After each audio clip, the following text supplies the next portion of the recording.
Well, I think in general, there are probably three areas of legacy.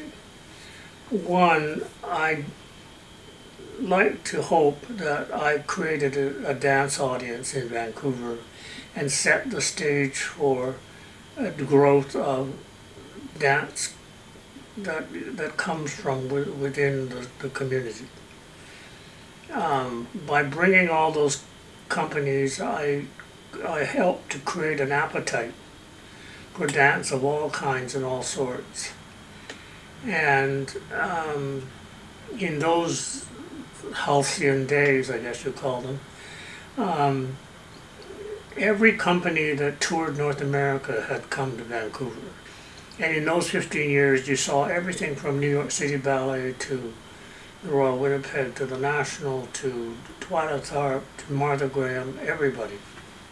I hear from a lot of dancers who are dancing now. You know, they hear my name and they say, "Oh, you're the guy who brought all those companies in."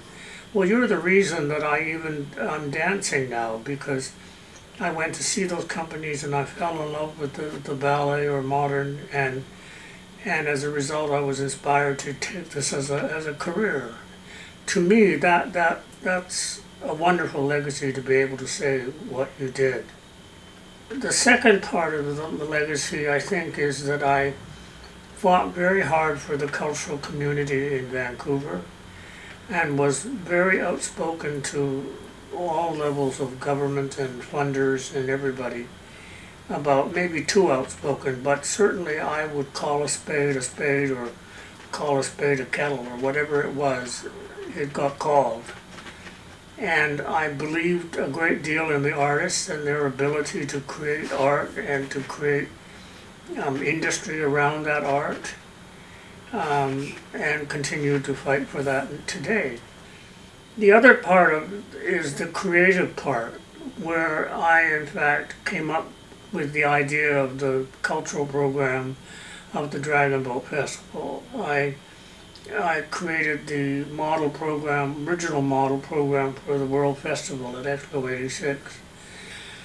I recreated a ballet company called Ballet British Columbia, based on the ashes of several companies that had happened before its time. And you know, the company continues to this day to carry on. So I helped to create the foundations of an institution or a cultural part of our cultural milieu in Vancouver.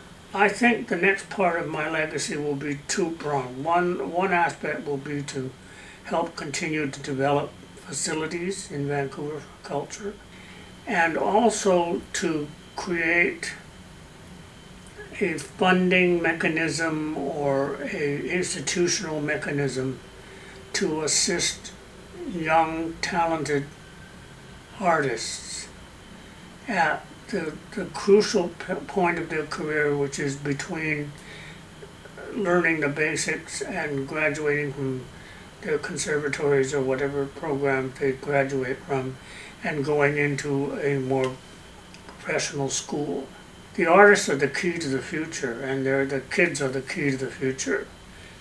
And we mustn't forget that culture, that music and art and drawing and painting and all of those things are not frills in our school system, which they've been treated like up to this point, but are really actually complementary to the development of mathematicians and great thinking. And it's been proven time and time again that all these fine arts programs actually contribute immeasurably to the development of the child and education. And why we're so far behind on this, I have no idea, other than stupidity. And so I'd like to make us less stupid for the next 20 years of my life.